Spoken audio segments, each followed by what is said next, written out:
Today we have the great pleasure of welcoming Susie Reade to the gallery to talk about her exhibition, JW58, all about her mother's journey to Moscow on the Arctic convoys via Archangel. Susie, delighted to have you here. Where did this exhibition come from? How did you start? What triggered the idea for it? Well, I always knew that Mum had written a diary about this journey, and I never really learned enough about it to be able to ask her the relevant questions about it. So I suppose what happened actually was that I was up at Loch Ewe, which was where a lot of the Arctic convoys, in other words, groups of ships taking food and ammunition to the Russians in 1944. That was where they started from, was Loch Ewe. And I happened to find myself in Loch Ewe, knowing that this was somehow significant in Mum's life and her diary and that sort of thing. And by then she died. So I could no longer ask her the questions. But it was pouring with rain that day, and I do remember getting, basically I started my first set of drawings, and they were on the back of an oatcake packet, because that's all I had with me, with a biro, and I hope you can see that.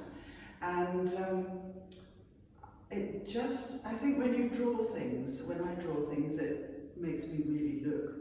And I realised there was something that was ringing bells. So that's where it started. So I always work from drawings and drawing books.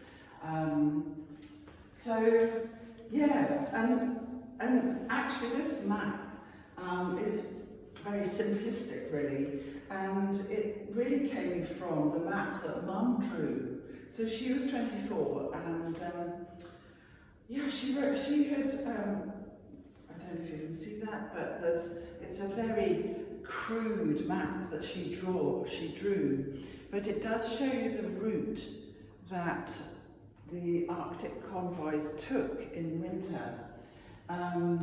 So that's her, by the way.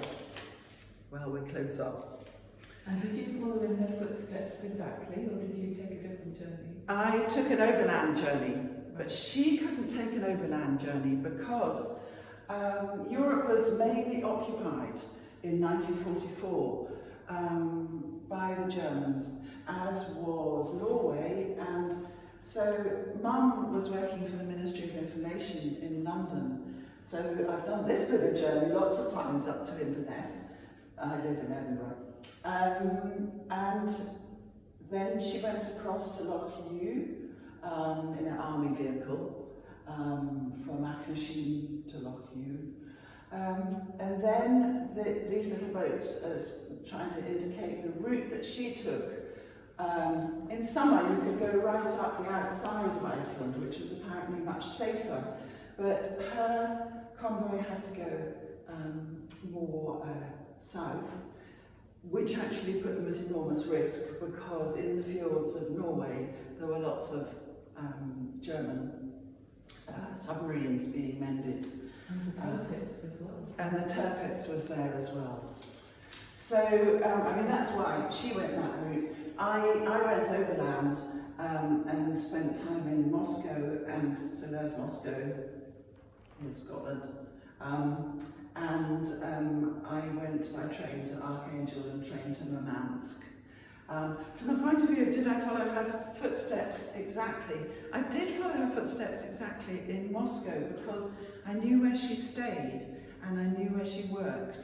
So it's quite a sort of poignant thing really to follow your mum's footsteps exactly, leaving the place she was staying and walking over this icy bridge and looking down on the Moskva River that was frozen and cracked, and then to go to the British Embassy where she worked. So was she a spy, do you think? Really, I don't know what Mum was up to. And in her diary, it never says. And anyway, she shouldn't have been writing a diary. and she, was she a spy? I sometimes wonder if she was a kind of spy in waiting. A Ministry of Information in London had sent her out to what she called night school to learn Russian, which she didn't know why that was, and then following that they sent her to Moscow, so that was clear. So it sounds like somebody had a plan somewhere, and since she shouldn't have written anything, and she'd signed the Official Secrets Act, I don't know. That will remain a mystery.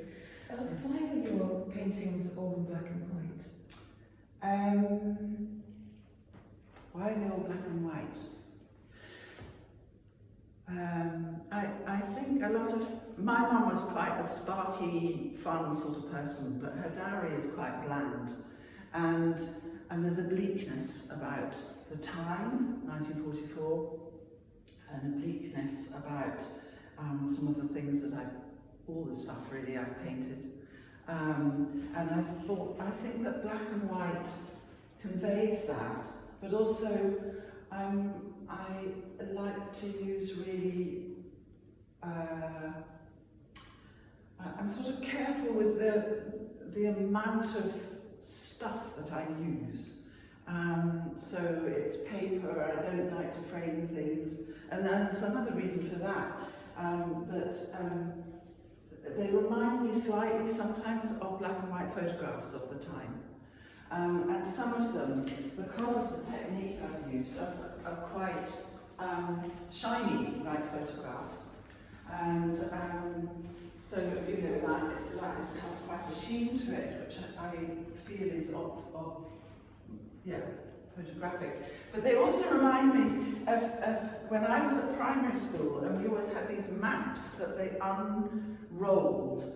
And that's what gave me the idea to put, so they're all backed on calico, on cotton, to give them some more weight, and so that they can be transported. And the whole thing's about travel and transport, and so it seemed to fit with that. How do you get that shiny finished?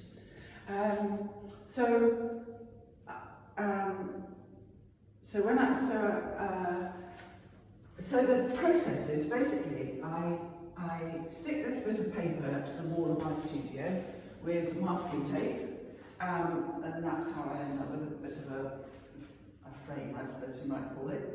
And then in the middle I paint one layer of just house paint, gloss house paint, the sort that you'd use on windows or door frames, and let that dry.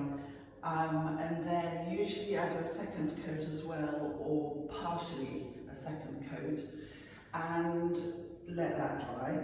So probably that's about 3 days now. And then I roll on black oil paint at the tube, and so the whole thing is black. And then really it kind of turns your brain a bit inside out to begin with, but then I take it off with a cloth, and it has to be done in a day really, otherwise it started to dry. And so that's how the image emerges, so that, you know, I'm taking off that black, and yeah. So I suppose also it's it feels a bit sort of symbolic that I'm sort of taking it off to reveal something. The sort of physical act of doing that. Mm-hmm. The paintings all have very different shapes. Is that because you're responding particularly to items like the roundness of the propeller or the length of this torpedo?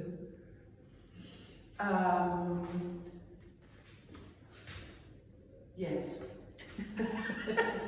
I mean, the torpedo, I mean, I didn't know what a torpedo really looked like. So so a lot of research is like based on what Mum had written in her diary, and then finding out, you know, what is a torpedo and what does it look like, and that was a torpedo in the Imperial War Museum that I went and drew in London, and yeah, of to be long and thin. And then, yes, that's the end of the torpedo. Here, this bit. So that's quite a kind of square shape. Yeah. Why is it called JW58? Okay. Well, the Arctic convoys were named. I think it was according to whether they were going from Scotland to Russia or from Russia coming back. And to begin with, in the Second World War, they were PW and then the numbers. And then they got changed to JW, and I'm afraid I don't know why that is. But it was the number of this group of boats that travelled up to Murmansk and Archangel. Yeah. And is this an ongoing project, or have you now completed it? Well, no.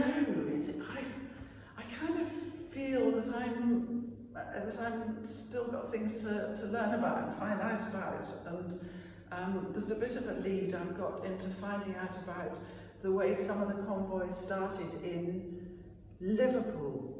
And I've never been to Liverpool, and they've got a new museum there. So I want to just get my head around what happened there.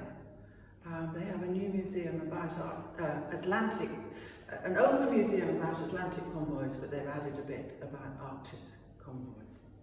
Yeah. Thank you so much, Susie. It's been very interesting to hear the story of the exhibition. Thank you.